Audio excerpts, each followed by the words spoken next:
ఇప్పుడు ఏం చేస్తున్నారు, ప్రజలకు ఏం చేయబోతున్నారు, అసలు ప్రస్తుత రాజకీయాలలో ఉండే రాజకీయ నేతల కంటే కష్టపడుతున్న వ్యక్తులు వేరే ఉన్నారు అవుట్ ఆఫ్ ది పాలిటిక్స్.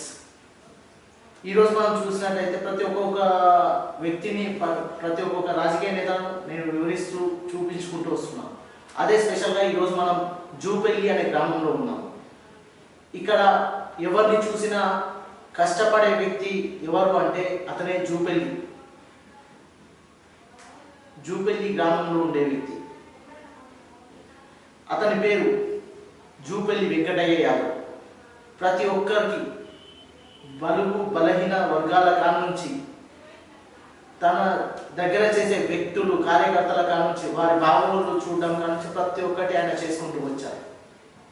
అధిష్టానం కాంగ్రెస్ పార్టీ ఆయన కష్టపడే విధానాన్ని గుర్తించి వీరి వల్ల ఇంకా జిల్లాకు మరెన్నో ప్రయోజనాలు జరుగుతాయి, మన పార్టీని విస్తరించవచ్చు అనే కోణంలో ఈరోజు ఆయనకు ఒక అత్యున్నత పదవిని ఇవ్వడం జరిగింది. ఈరోజు వారు మన ముందరనే ఉన్నాం. సార్ నమస్కారం. నమస్కారం సార్, ఈ రోజుకి చూసినట్టయితే కష్టపడేది వేరు, కానీ అసలు ఆ కష్టానికి ఫలితం వేరే వాళ్ళు తీసుకుంటున్నారు అనే కోణంలో చూసుకున్నట్టయితే ఈరోజు మీకు మీ కష్టాన్ని చూసి అక్కడ చూస్తే ఖర్గే గారు, రాహుల్ గాంధీ గారు, ఇక్కడ చూస్తే ఎమ్మెల్యే గారు కానీ, తర్వాత మన బాలాజీ సింగ్ గారు కానీ వాళ్ళు చూపించి మీ పేరు ముందరికి తీసుకురావడం జరిగింది. అంటే మీకు మంచి పదవిని ఇవ్వడం జరిగింది, వైస్ ప్రెసిడెంట్ అంటే. నాకు మీరు ఎలా ఫీల్ అవుతున్నారు?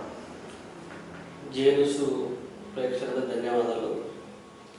ఈరోజు కాంగ్రెస్ పార్టీలో మా కుటుంబమే కాంగ్రెస్ కుటుంబము. మేము కొంతకాలంలో కమ్యూనిస్ట్ పార్టీలో పనిచేయడం వల్ల, అంటే మా కుటుంబం అంతా నేను, నా వ్యక్తిగా నేను, ఆ తర్వాత కాంగ్రెస్ పార్టీలో మా నాయన గారు 89లో 12 మంది వార్డు మెంబర్లు ఉంటే ఆయన ఉన్న పరిస్థితుల్లో కాంగ్రెస్ పార్టీకి వెళ్ళి వార్డు మెంబర్ మా నాయన గారు ఒకరే గెలవడం జరిగింది. తర్వాత కాలంలో మేము సిపిఎం పార్టీలో నేను జాయిన్ అయ్యి ఈ గ్రామంలో ఉన్నటువంటి వ్యవసాయ కూలీలు కానీ, రైతులు కానీ, ఆ రోజు ఉన్నటువంటి కనీస వేతనాల కోసం మేము పోరాటం చేసి కూలీ రేట్లు పెంచడం కానీ, రైతులకు సరైనటువంటి ధాన్యం గిట్టుబాటు ధర రావాలన్న ఆలోచనతో మేము ఆ రోజు పోరాటం చేసేది. అదే స్ఫూర్తితోటి మాకు ఈ గ్రామ ప్రజలు గత 25 సంవత్సరాల నుండి అన్ని రంగాల సేవలు వాళ్ళు ఉంటే, మేము 2000 ఎలక్షన్లో సర్పంచ్ అయిన తర్వాత, మా డాడీ సర్పంచ్ అయిన తర్వాత మేమంతా కూడా కాంగ్రెస్ పార్టీలో, నేను కూడా కాంగ్రెస్ పార్టీలో జాయిన్ కావడం జరిగింది. నేను కాంగ్రెస్ పార్టీలో జాయిన్ అయిన ఇతిని ఒక నెల లోపల, ఆ రోజుల్లో కూడా వెల్లన్న మండల యువజన కాంగ్రెస్ అధ్యక్షుడిగా ఆనాడు ఉన్నటువంటి కీర్తిశేషుడు యనమకృష్ణారెడ్డి గారు, మరి ఆ రోజు ఉన్నటువంటి ఎంపీ పుట్టారెడ్డి గారు నా సేవలు గుర్తించి నాకున్నటువంటి మరి ఒక ఆలోచన విధానంతో నాకు ఆ రోజు కూడా ఇవ్వడం జరిగింది. 2001 నుండి 2011 వరకు నేను కాంగ్రెస్ పార్టీ వెల్లన్న మండల యువజన కాంగ్రెస్ అధ్యక్షుడిగా ఉన్నాను. ఆ తర్వాత మారిన రాజకీయ పరిస్థితులలో, మరి ఆనాడు ఉన్నటువంటి రాజకీయ పరిస్థితులలో దివంగత ముఖ్యమంత్రి వైఎస్ రాజశేఖర్ చనిపోవడం,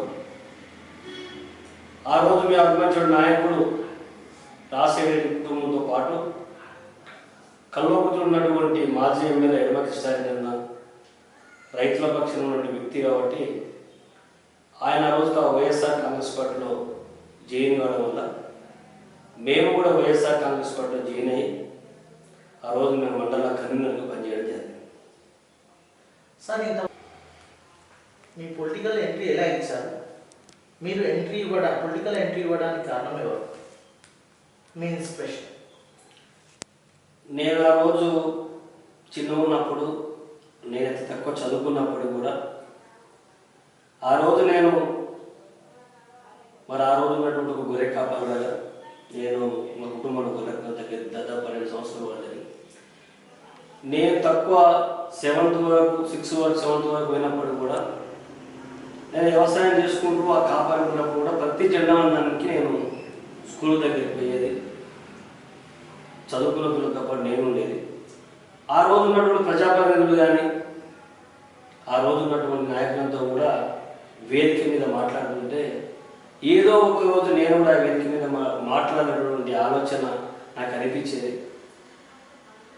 దాన్నే మనం ఒక ఆలోచన, ఒక లక్ష్యంగా ఎంచుకొని ఆ రోజు రాజకీయాల్లో చురుకుగా సిపిఎం పార్టీలో అంటే చేరలే కానీ యాక్టివ్గా తిరిగి ఆ రోజు నేను రాజకీయాలకు ఉన్నటువంటి ఆమపక్ష భావజలంతో ఆ ఎమోషన్లో ఇక్కడ మిద్దుల యాదయ్య ఒకతడు బాగా నస్కల్స్కు అనుసంధానంగా ఉండే, నస్కల్స్ గ్రూపులతో అనుసంధానంగా ఉంటే మా అమ్మ మనం పోతే బాగుంటుంది, అట్లా పోతే బాగుంటుంది అంటే మాకు కూడా ఆలోచన ఉన్నది, ఏదో చేయాలి ప్రజలకు సేవ చేయాలని చెప్పి ఆ రోజు మేము పీపుల్స్ వర్క్ గ్రూప్లో పోవడానికి మేము ఒక ఆలోచన చేస్తే కొంతకాలంలో మా కుటుంబ పరిస్థితి అంటే మాకున్నటువంటి మా తమ్ముడు చనిపోవడం వల్ల అంటే నన్ను రాజకీయాలకు పూర్తి తీసుకొచ్చింది మిద్దుల యాదయ్య అని ఒక వ్యక్తి పాపం ఉండే, మా గ్రామానికి సంబంధించిన నాయని యాదయ్య అని. మిద్దుల యాదయ్య అంటే తెలిసి నాయని యాదయ్య లేదు మామ మీకు మంచిగా ఉంటుంది, సరే మీకు ఇక్కడ రావాలంటే ఇబ్బంది అవుతుంది కదా, సిపిఎం పార్టీలో చేరితే మీరు ఎప్పుడోసారి మీ సర్పంచ్లో ఏదో అయితే మీకు మంచి గుర్తింపు వస్తుంది మామ అంటే ఆ రోజు నేను సిపిఎం పార్టీలో చేరడం జరిగింది. అక్కడికి వెళ్ళి 2001 వరకు దాంట్లో పనిచేసి 96 నుండి 2001 వరకు నేను సిపిఎం పార్టీలో పనిచేయడం జరిగింది. సరే, ఇంతవరకు చూస్తే ఒక లెక్క, ఇప్పుడు మన పరిస్థితి రాజకీయాలు తారుమారు అవ్వడం జరిగింది. ప్రజా తీర్పు అనేది కాంగ్రెస్ వైపు ప్రజలు మొగ్గు చూపడం జరిగింది, వాళ్ళకు అవకాశం ఇవ్వండి అనేటానికి ప్రజలు ఆ సైడ్ మళ్ళడం జరిగింది. కాకపోతే కల్వకుర్తిలో జరిగిన ఎలక్షన్స్ పరంగా మీరు ఏమనుకుంటున్నారు? మీరు కొంచెం ఏడుంటే మధ్య కట్ అవుతుంది. ఆ రోజు మేము వైఎస్ఆర్ కాంగ్రెస్కి వెళ్ళి ఎడమ కృష్ణారెడ్డి అన్న గారు మరి కొంతకాలం మేము కూడా ఆ రోజు మేము వైఎస్ఆర్ ఆయన కండక్ట్ చేయడం, మేము ఆయనలో కూడా మా గ్రామంలోనే అంత తెలంగాణ వాదం ఉన్నప్పుడు కూడా వైఎస్ఆర్ కాంగ్రెస్ పార్టీ ఫ్యాన్ గుర్తుకే ఆ రోజు ఉన్నటువంటి తెలంగాణ రాష్ట్ర సమితి అభ్యర్థి మీద ఎడమ కృష్ణారెడ్డికి మెజార్టీ రావడం జరిగింది.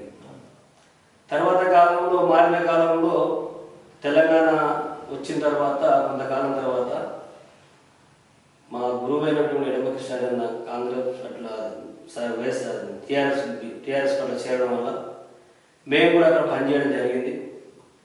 ఆ రోజున మా సేవలు గుర్తించి మాకున్నటువంటి యాక్టివ్ను గుర్తించి మేము చాలా యాక్టివ్గా పనిచేస్తామని గుర్తించి మాకు టీఆర్ఎస్ పార్టీలో కూడా బీఫామ్ ఇవ్వడం జరిగింది. మా అమ్మగారు ఇక్కడ చాలా మంది వైసీపీ పోవడం జరిగింది. నేను కూడా టీఆర్ఎస్ పార్టీ చాలా మంది వర్కింగ్ ప్రెసిడెంట్ ఇవ్వడం జరిగింది. కానీ మేము ఏ రోజు కూడా టీఆర్ఎస్ పార్టీలో సంతృప్తిగా ఉండలేదు. ఎందుకంటే ఒక నియంత పాలన జరుగుతుంది, దీంట్లో మనం చేయాలని చెప్పి తర్వాత కాలంలో కృష్ణారెడ్డి గారు స్వర్గీయులు కావడం వల్ల ఈ రోజు ఉన్నటువంటి బాలా సింగ్ అన్న, ఇవాళ ఉన్నటువంటి ఎమ్మెల్యే గారు, ఆ రోజు ఎమ్మెల్సీ మమ్మల్ని గుర్తించి మీకు కృష్ణారెడ్డి అన్న కంటే ఎక్కువ మేము గుర్తింపిస్తాం, ఆ రకంగా అంటే మేము నిజాయితీగా పనిచేస్తాం, ఎక్కడ ఆనెస్టీగా పనిచేస్తాం, ఏది ఆశించి కూడా పనిచేస్తాం మమ్మల్ని గుర్తించి ఈరోజు జిల్లా పరిషత్ వైస్ చైర్మన్గా, రాష్ట్ర పిసిసి అధికార ప్రతినిధిగా, మరి ఇప్పుడు ఉన్నటువంటి ప్రస్తుతం ఎమ్మెల్యే గారు కసిరెడ్డి నారాయణ రెడ్డి, సిడబ్ల్యూసి ప్రత్యేక అవార్డు ఓంచంద్ర రెడ్డి, వీళ్ళందరూ కూడా నా సేవలు గుర్తించే మరి డాక్టర్ వంశకృష్ణ గారు మా ఉమ్మడి మండలం అంటే చారగొండ మండలం ఉమ్మడి మండలం మాకు 4 గ్రామాలు కల్వకుర్తి కాన్స్టిట్యూన్స్ 4 గ్రామాలు అచ్చంపేట కాబట్టి ఈ నలుగురు గుర్తించి నాకు జిల్లా కాంగ్రెస్ పార్టీ ఉపాధ్యక్షుడు జరిగింది. సార్, నిన్న మొన్న అంటే అంతకుముందు అవకాశాలు ఉన్నాయి. గతంలో ఆయన ఎమ్మెల్సీ ఉన్నప్పుడే ఈ గ్రామంలో 45 లక్షల సీసీ రోడ్లు వేయడం జరిగింది. అంటే 2 years అయినా అప్పుడు ఉన్నటువంటి 2015 ఆయన అయితే 17-18 ఎలక్షన్లు వచ్చే వరకు 45 లక్షల సీసీ రోడ్లు వేయడం జరిగింది. తర్వాత మారిన రాజకీయంలో ఇక్కడ జయప్రకాష్ ఎమ్మెల్యే గెలవడం, ఎమ్మెల్సీలు కొంచెం డమ్మింగ్ అంటే ఏదున్నా అక్కడ ఎమ్మెల్యేలు చూపని చేయలేకపోయాడు.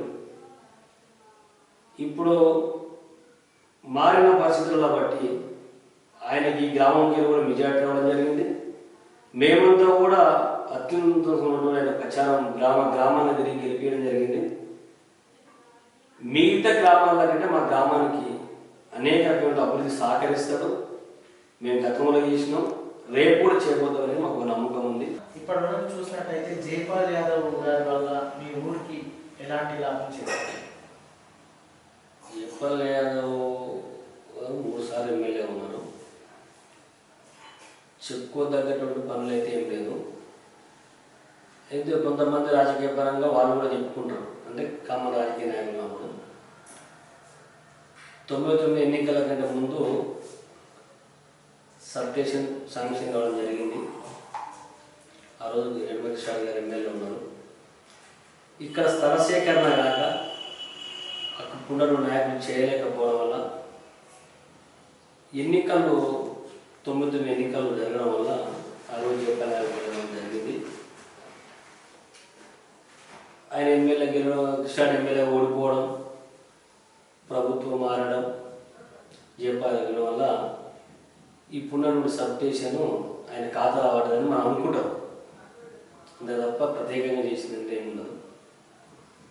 ఇక చెప్పుకోదగ్గటువంటి అంటే ప్రజలకు ఉపయోగపడినటువంటి చిరకాలంగా ఉన్నటువంటి అయితే ప్రతి చెప్పుకోదగినటువంటి ఏం తగ్గలేదు. గ్రామానికి ఎమ్మెల్యే కాబట్టి మామూలుగా శ్రీశైలంలో అవి ఎవరున్నా కామన్ జరిగేది.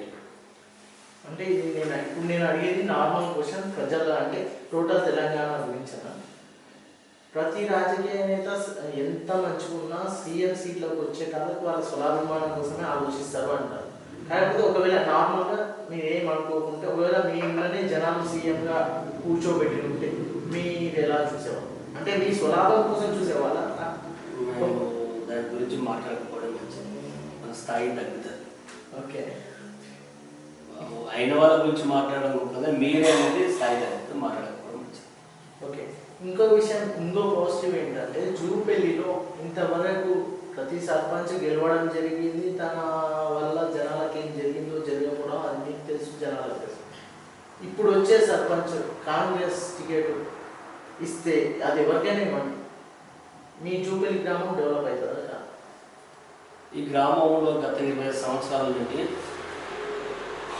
85% అభివృద్ధి చేయడము మేము రాజకీయాలకు వచ్చినాక మేము సర్పంచ్ చేయడం జరిగింది. మా నాయనగారు సర్పంచ్ ఉన్నాం, మేమున్నాం, మేము చేయడం జరిగింది. ఆ రోజు ఉన్నటువంటి వాటర్ పరిస్థితి చాలా తీవ్రంగా ఉంటుంది గ్రామీణ ప్రాంతాల్లో. అక్కడక్కడ బయటి బావులుగా బోర కనిపించేది.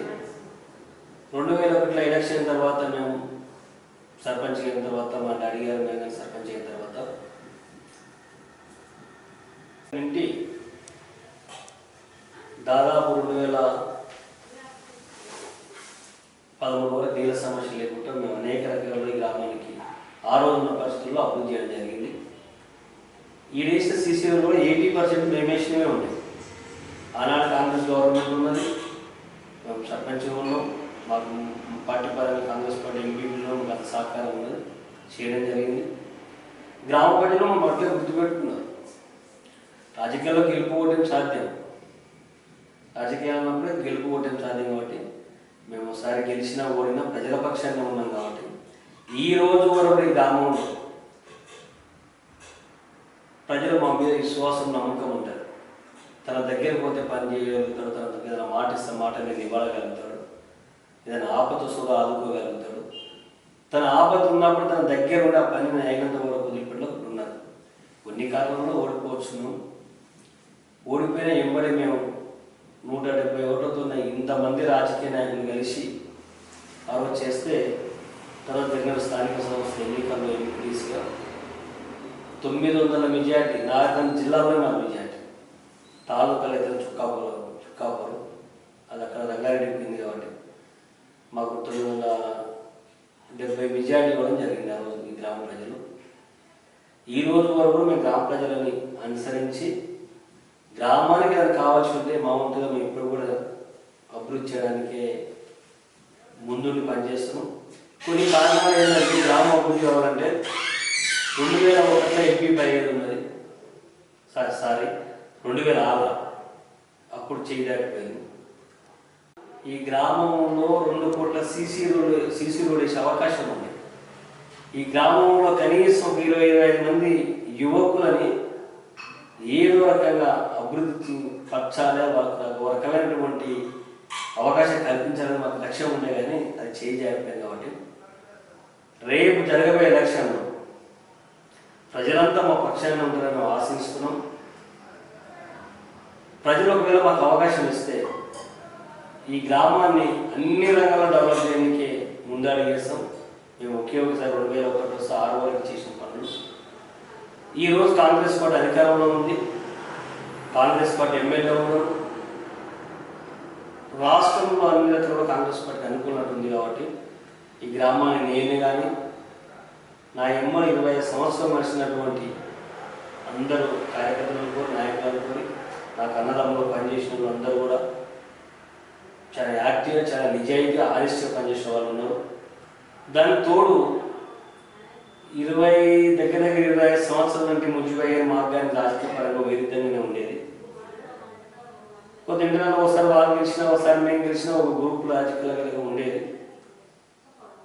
ఈరోజు ముజ్జిబాయి కూడా మాకు 100% మాకు సపోర్ట్ చేసుకుంటూ కాంగ్రెస్ పార్టీలో ప్రముఖ పాత్ర పోషించుకుంటూ మన ఎమ్మెల్యే ఎలక్షన్లో కూడా ఆనెస్ట్గా పనిచేసి ఈ గ్రామానికి విజయానికి మా అందరితో పాటు తన వంతు కూడా సహకారం ఉంది. కాబట్టి రేపు జరగబోయే ఎలక్షన్లో మేము కానీ ముజ్జిబాయి కానీ మేము ఏ అభ్యర్థిని పెట్టినా ఎవరు నిర్ణయించుకున్నా మాకు అవకాశం వచ్చినా మేము మా ప్రజలు మా కాంగ్రెస్ పార్టీకి అవకాశం ఇస్తే ఈ గ్రామంలో ఒక 20 యువకులను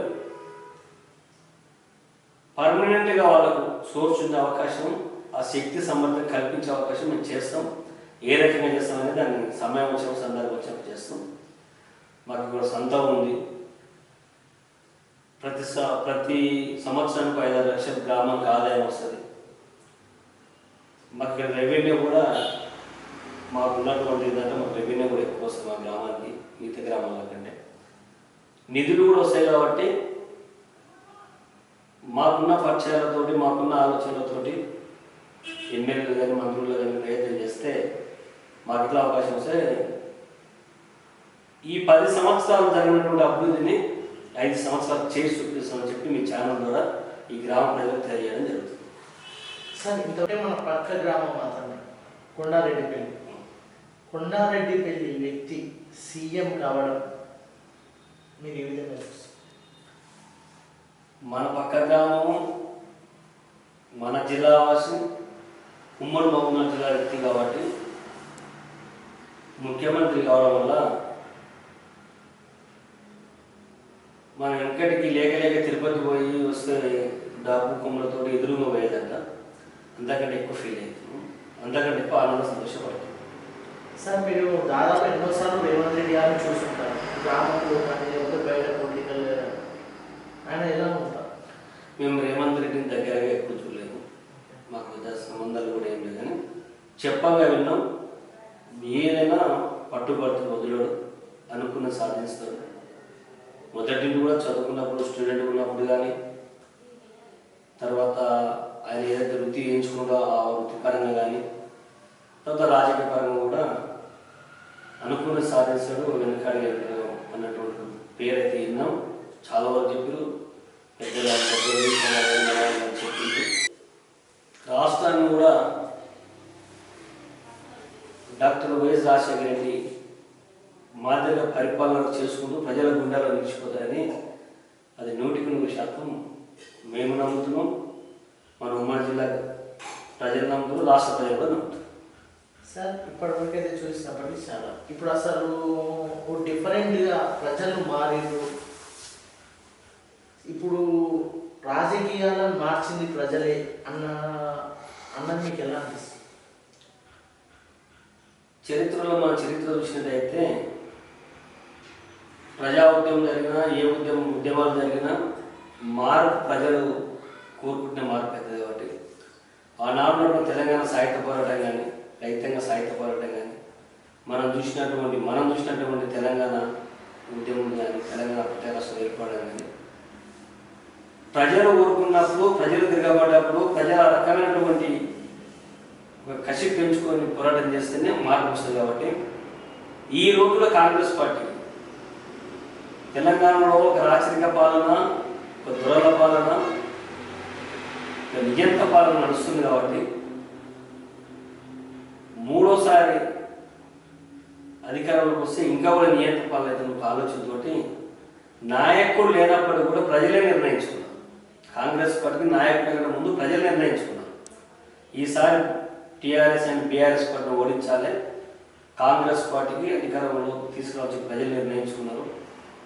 వాళ్ళతో పాటు 10 సంవత్సరాలు ఏ రకమైనటువంటి నోటిఫికేషన్ ఇవ్వకుండా, ప్రభుత్వ ఉద్యోగాలు నియమించకుండా విద్యార్థుల బతుకులతోటి, నిరుద్యోగులతోటి చెలగాటమాడేది. కాబట్టి ఏదైతే వెనకటికి పుట్టవచ్చిత పట్టుకుని బొమ్మాయి పోయాక బతకన్నట్టయితే మనం చూసినామో, విద్యార్థులందరూ కూడా చాలి భోజనంతో తినుకుంటా కానీ ఉండి లేని తీసుకుంటున్న హాస్టల్లో ఉండి ఇన్స్టిట్యూట్లలో చదువుకుంటూ మరి 10 సంవత్సరాలు గడిపారు. కాబట్టి వాళ్ళకు ఇక్కడ ఉద్యోగాలు లేదు. కాబట్టి విద్యావంతులు, విద్యావేత్తలు అందరూ కలిసి ప్రభుత్వానికి వ్యతిరేకంగా గ్రామాన్ని తిరిగి ప్రజల చైతన్యం పరిచరు. ప్రజలు నాకు చైతన్యమైంది కాబట్టి కాంగ్రెస్ పార్టీ అధికారంలోకి వచ్చింది. నిజంగా కాంగ్రెస్ పరిపాలనకు గతంలో చేసినప్పుడు ఇప్పుడు కానీ బీఆర్ఎస్ పార్టీ పరిపాలన చాలా వ్యత్యాసం ఉన్నది. గతంలో టీడీపీ గవర్నమెంట్ వచ్చినా కానీ ఇంత నియంతగా బహుశా 15 మంది ముఖ్యమంత్రులు ఎవరు కూడా చేయలేదని మనం అనుకుంటాం. ఈయన గారి ముందు 14 మంది 15 మంది ఉంటారు. కాబట్టి దాన్ని ప్రజలు తిరగబడ్డారు, కాంగ్రెస్ పార్టీ పట్టం కట్టారు. సార్, కాంగ్రెస్ ఇచ్చిన అసలు నిలబడతాయా అనేది దాదాపు అపోజిషన్స్ వాళ్ళు ఎట్లా అడుగుతున్నారు, వాటిని మీరు ఏ విధంగా చేయాలన్నటువంటి ఆలోచన ఉండాలి. ఒకటి, ఇతర రాష్ట్రాలకు మన రాష్ట్రానికి వ్యత్యాసం ఉంటే తేడాలు ఉంటాయి. కొంతమంది బీఆర్ఎస్ మాట్లాడుతున్నారు ఇతర రాష్ట్రాలు ఎందుకు కాంగ్రెస్ పార్టీ, మరి మన తెలంగాణ లేదంటారు. మన రాష్ట్రంలోనే ఉత్తర తెలంగాణ ఒక రకంగా అభివృద్ధి ఉంటుంది, ఒక రకంగా డెవలప్మెంట్ ఉంటుంది, దక్షిణ తెలంగాణ ఒక రకంగా ఉంటుంది, కల్వకుర్తి దేవరు కూడా చూసుకుని ఒక రకంగా అభివృద్ధి ఉంటుంది. కాబట్టి మన రాష్ట్రానికి వచ్చే ఆదాయం వేరు, మన రాష్ట్రానికి ఉన్న వనరులు వసతులు వేరు. కాబట్టి మనకు వచ్చిన ఆదాయం బట్టి మనం చూసుకుని కాంగ్రెస్ పార్టీ 6 క్యాబినెట్లు కానీ ఇతర సంక్షేమ పథకాలు హామీ ఇవ్వడం జరిగింది. కాబట్టి ఆ రోజు రాజశేఖర్ కూడా ఎన్నికల ముందు ఉచిత కరెంట్ ఇస్తుంటే దేశంలో ఉన్నటువంటి ప్రజలు కానీ రాష్ట్రంలో ఉన్న ప్రజలు కానీ ఎవరు నమ్మలేదు. కానీ ఆయన హామీ ఇచ్చిండు, దాన్ని నెరవేర్చుంచిండు. దేశానికే ఉమ్మడి ఆంధ్రప్రదేశ్ ఆదర్శించాడు, చేసిండు. ఈరోజు కూడా రేవంత్ రెడ్డి సాధ్యాలు చూసుకొని ఈ రాష్ట్రానికి ఎంత ఆదాయం వస్తుంది, ఏ రెవెన్యూ ఎంత వస్తుంది, ఎక్సైజ్ ఎంత వస్తుంది, ఇంకా రకరకాలైనటువంటి దానికి ఎంతైతే ఆదాయం వస్తుందో ఆ ఆదాయం అంతా లెక్క కట్టుకొని హామీలు ఇవ్వడం జరిగింది. కాబట్టి 100% రేవంత్ రెడ్డి కూడా రాజశేఖర్ రెడ్డిని అమలు పరుస్తారు, చేస్తారు. 6 గ్యారెంటీలు చేయడంలో కూడా ప్రధానంగా మహాలక్ష్మి దాంతో బడుగు బలైన వర్గాలు, పేద ప్రజలకు, మహిళలకి ఎక్కువ ఉపయోగపడుతుంది. తర్వాత రైతులకు ఏంటంటే వచ్చిన రైతులకు ఉపయోగపడిన రైతులది కానీ ఈ 2 స్కీములు ప్రధానంగా అమలైతాయి. ఈ పింఛన్ది గతంలో 200 చిన్నవి, ఆ రోజు ఉన్నటువంటి పరిస్థితుల్లో 200 2000తో సమానం. గత ప్రభుత్వం 2000 ఇస్తే ఆ అంగంగా ఉన్న ప్రభుత్వం 200 ఇస్తే 2 సమానం. కాబట్టి ఇవాళ మనం 4000 ఇచ్చినా ఆ 2000 ఇచ్చినా సమానంగా భావిస్తూ 4000 కూడా పింఛన్లు అమలు చేస్తారు, త్వరలో చేస్తారు. కాంగ్రెస్ పార్టీ ఏదైతే మాట ఇచ్చిందో మాట తప్పకుండా, చూచా తప్పకుండా ఈ సంక్షేమ పథకాలను కూడా అమలు చేయడం జరుగుతుంది. సార్, నేను చెప్తూ ఉంటాను, ఆ నేతలో ఉండే క్యారెక్టర్ మీకు చెప్పేసి సింపుల్గా ఉండాలి. ఫస్ట్ వచ్చేసి కసిరెడ్డి నారాయణ రెడ్డి. కసిరెడ్డి నారాయణ రెడ్డి చాలా కష్టపడి విద్య చదవడం జరిగింది. ఉన్నత విద్య చదివి ఒక లక్ష్యంతోటి సామాన్య ప్రజలు కానీ ఈ రాష్ట్రంలో ఆంధ్ర రాష్ట్రంలో ఉమ్మడి ఆంధ్ర రాష్ట్రంలో ఏదైతే స్కూల్ కానీ కాలేజీ కానీ వాళ్ళే నడుపుతారో తెలంగాణకు లేదు నడపలేనటువంటి తరుణంలో ఆయన ఇక్కడ బిలియన్ అని చెప్పి స్కూల్ స్థాపించి ఇంజనీరింగ్ కాలేజ్ స్థాపించి ఉమ్మడి రాష్ట్రంలో మోడల్ నిలిచిండు. తెలంగాణలో నడపగల శక్తి అని విద్యా పరంగా ఆయన నిరూపించుకున్నాడు. రాజకీయాల్లోకి వచ్చి కూడా 2010లో రాజకీయాల్లో 14లో ఇండిపెండెంట్ ఎమ్మెల్యే కాంటాక్ట్ చేసి ఎమ్మెల్యేగా పోటీ చేసి తను ఏంటో నిరూపించుకున్నాడు. ఆయన ఇండిపెండెంట్లో దగ్గర 26-27 ఓట్లు నిరూపించుకున్నాడు. తర్వాత టీఆర్ఎస్ పార్టీ చేరి ఎమ్మెల్సీ అయినా కూడా ఈ కల్లగుర్తిలో చెరగని ముద్ర వేసుకున్నాడు. ఆ చెరగని ముద్ర వేసుకున్నాడు కాబట్టి ఈరోజు బీజేపీకి సానుభూతి ఉన్నప్పటికీ కూడా మరి కసిరెడ్డి నారాయణ పెట్టేయడం జరిగింది. బాలాసింగ్ గారు ఉన్నత విద్య చదువుకొని విదేశాల్లో మంచిగా ఇంజనీర్ చేసి విదేశాల్లో స్థిరపడి 3 దేశాలకు గ్రీన్ కార్డు ఉన్నప్పటికీ కూడా విదేశాల్లో భార్య పిల్లలతోటి సుఖ సంతోషంగా ఉన్న అవకాశం ఉన్నప్పటికీ కూడా ఆ రోజు ఉన్నటువంటి రాష్ట్ర పరిస్థితులలో తెలంగాణకు ఉమ్మడి రాష్ట్రంలో జరుగుతున్నటువంటి అన్యాయం చూసి తెలంగాణ టీఆర్ఎస్ పార్టీలో చేరి తెలంగాణ ఉద్యమాన్ని ఉధృతంగా నడిపినటువంటి కల్లగుర్తిలో బాలాసింగ్ ఒకరు.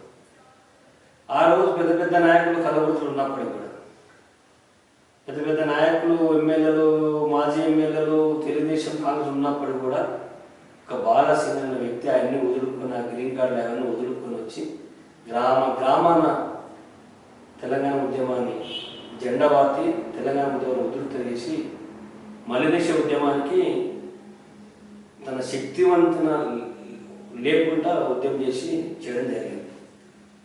తర్వాత కాలంలో కొంతమంది రాజకీయ స్వార్థ నాయకులలో చేరడం వల్ల ఆయన ఎమ్మెల్యే కాలేకపోయాడు. వ్యక్తిత్వంలో తను ఎవరికైనా మాట ఇచ్చినా తను ఎవరికైనా సాయం చేయాలనుకున్నా మూర్మోటంగా ముంగల్నే మాట్లాడుతూ ముంగల్నే చెప్తాడు.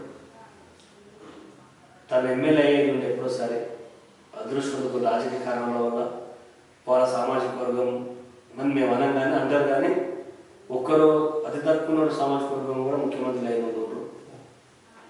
పరిస్థితులు బట్టి వ్యక్తిత్వంలో చాలా ఉన్నతమైనటువంటి వ్యక్తి, ఎవరికి కూడా ఆనెస్ట్గా మోసం చేసే వ్యక్తి గారు. ఇవాళ మేము ఆయన్ని మనస్ఫూర్తిగా Telangana TRS party BRS party మోసం చేసింది కాబట్టి కాంగ్రెస్ పార్టీలో ఆయన జైన్ అయ్యి ఈ రాష్ట్రంలో జరుగుతున్నటువంటి రాచరిక పాలన జరుగుతున్నటువంటి అంతమించిన ఆలోచనతోటి కాంగ్రెస్ పార్టీలో గెలిచి ఇవాళ కల్లకుర్తి ఎమ్మెల్యే అచ్చంపేట ఎమ్మెల్యే ఇద్దరు గెలవడానికి ప్రముఖ పాత్ర ఆయన పోషించింది.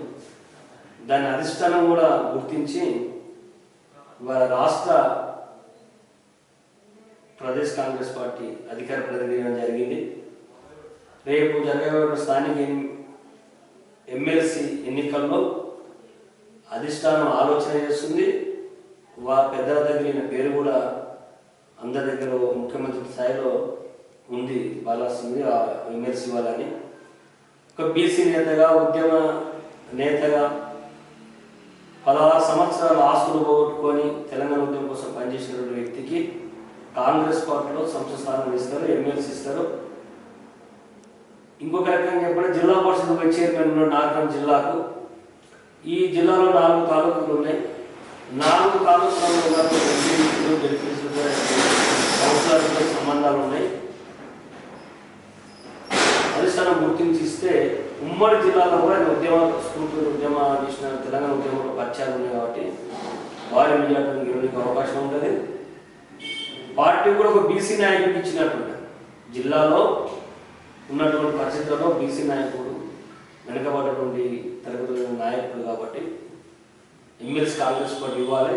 ఆ వ్యక్తికి ఉన్నటువంటి గుణగణాలకు అధిష్టానం గుర్తించి ఖచ్చితంగా ఎమ్మెల్సీ ఇవ్వాలని చెప్పి మా ద్వారా కానీ మేము జిల్లా కాంగ్రెస్ పార్టీ ఉపాధ్యక్షులు కానీ ఈ జిల్లాలో ఉన్నటువంటి ఉమ్మడి జిల్లా ప్రజలు కోరుకుంటారు. నాతో పాటు ఉమ్మడి జిల్లాలో ఉండే ప్రజాప్రతినిధులందరూ కోరుకుంటారు. కాబట్టి ఆ అవకాశం మన ముఖ్యమంత్రి రేవంత్ రెడ్డి సార్ గారు కానీ ఈ జిల్లాలో ఉన్నటువంటి మంత్రి జూపల్లి కృష్ణారావు కానీ ఈ జిల్లాలో ఉన్న ముఖ్య కాంగ్రెస్ నాయకులంతా కూడా ఏఐసిసి కార్యదర్శి సిడబ్ల్యూసి ప్రత్యేక ఆహ్వానితులైనటువంటి చల్ల ఉంచెరెడ్డి కూడా ప్రత్యేకంగా దృష్టి తీసుకొని బాలాసింగ్కు అవకాశం ఇస్తే రేపు జరగబోయే ఎంపీ ఎలక్షన్లో కూడా మనం చెప్పుకోవడానికి అవకాశం ఉంటుంది.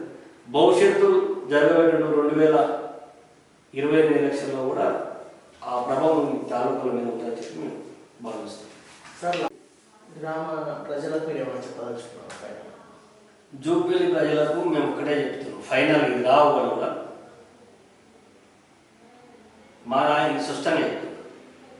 కొన్ని సాంకేతిక కారణాల వల్ల మన ఊరికి మాకు 2001లో మాకు ప్రజలు ఇస్తే 2001 నుండి 2006 వరకు ఎంత అభివృద్ధి జరిగింది, ఏమేమి చేశారని చెప్పి ఈ గ్రామంలో ఉన్నటువంటి యువకులు, చదువుకున్నటువంటి విద్యావంతులు, యువకులందరూ ఆలోచించాలి. 2006 నుండి 2013 ఇప్పటి వరకు ఎంత అభివృద్ధి జరిగిందో ఒకసారి ఆలోచించాలి. మేము కూడా రేపు పొద్దున మాకు అవకాశం ఇస్తే ఎక్కడ కూడా ఏదో చిన్న కరప్షన్ లేకుండా ఈ గ్రామాన్ని అన్ని రంగాలు డెవలప్ చేయడానికే మేము ముందుంటాం. రేపు జరగబోయే స్థానిక సంస్థ ఎన్నికల్లో ఎంపీటీసీ కానీ, సర్పంచ్ కానీ, జెడ్పీటీసీ కానీ, ఇతర స్థానిక సంస్థలంతా కూడా ఈ గ్రామ ప్రజలు కానీ, ఈ గ్రామంలో ముఖ్యంగా చదువుకున్నటువంటి విద్యావంతులు, విద్యార్థులు అందరూ కూడా, యువకులు అందరూ, యువజన సంఘాలు కూడా మాకు అన్ని రంగాలు అండగా ఉంటారని చెప్పి భావిస్తున్నాం. ఉంటేనే అభివృద్ధి ఉంటారు. ముఖ్యంగా యువకులు మీరు ఒక్కసారి ఆలోచన చేసి మీరందరూ కూడా ప్రశ్నించి నివారణ ఎన్నికల ముందు మీరు ప్రశ్నించి గట్టిగా గెలిచిన తర్వాత అదే రకంగా ప్రశ్నించి అభివృద్ధి చేసుకున్న ఆలోచన యువకులు చేయాలి, ప్రత్యేకంగా యువకులు చేయాలి.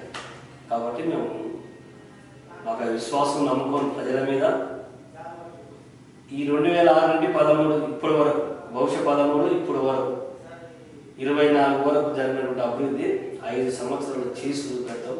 అది కూడా ఆ యువకులు గ్రహించాలి. ఆ యువకులు ఆ రకంగా ఇప్పుడు ఓట్లు వేసేటప్పుడు అట్లనే నిలిచేయాలి. గెలిచి ప్రజాప్రతినిధి అయిన తర్వాత కూడా ఆల్ ప్రజాప్రతినిధులు ఎవరు గెలిచినా కూడా గెలిచిన ప్రజాప్రతినిధులు కూడా నిలేషించాలని చెప్పి ప్రత్యేకంగా యువకులను కోరుకుంటున్నాం. Okay sir, thank you. మంచి క్వశ్చన్ వేశారు జనాలకు, యూత్కు. చూసారు కదా ఫ్రెండ్స్, ప్రతిరోజు అంటే ఈరోజు ఇప్పటికైనా ఆలోచించండి. ప్రతి ఒక్కరు, ప్రతి యువకుడు, యంగ్ అండ్ అందరు ఈ గ్రామంలో ప్రతి ఒక్కరు ఆలోచించండి. మీరు అడగండి, మీరు ఓటు వేసే వ్యక్తి ఎవరి దగ్గర పైసలు తీసుకోకండి. ఎందుకంటే బయట ఉండే సిచ్యువేషన్స్ రేపు ఓటు వేసిన తర్వాత మీకు ఇలా తీసే హక్కు కోల్పోతుంది. ఇప్పుడు మన జూపల్లి వెంకటయ్య యాదవ్ గారు కూడా అదే చెప్తున్నారు. ప్రతి ఒక్కరు మంచి వ్యక్తిని చూసి, సీనియారిటీని చూసి ఓటు వేయండి. ఓటు వేశాక వాళ్ళని నిలదీసే హక్కు మీకు కావాలంటే అది మీరే ఆలోచించుకోండి. కాబట్టి ఈరోజు జూపల్లి వెంకటయ్య యాదవ్ అనే గారితో మనం ముచ్చట చెప్పుకున్నాం. కాబట్టి నెక్స్ట్ ఎవరు అనేది మళ్ళీ నెక్స్ట్ ఎపిసోడ్లో చూస్తాను. అలాగే ఇప్పుడు వెంకటయ్య యాదవ్ అన్న గారితో ఆఫ్టర్ 1 మంత్ పార్ట్ 2 అసలు ఏం జరిగింది, ఇప్పుడు జరిగిందల్లా కరెక్టా కాదా అనేటప్పుడు మనం పార్ట్ 2లో చూసుకున్నాం. Thank you friends. మళ్ళీ వచ్చే ఇంటర్వ్యూలో ఇంకో రాజకీయ నేతతో కలిసి ముచ్చట చెప్తున్నాం. Thank you.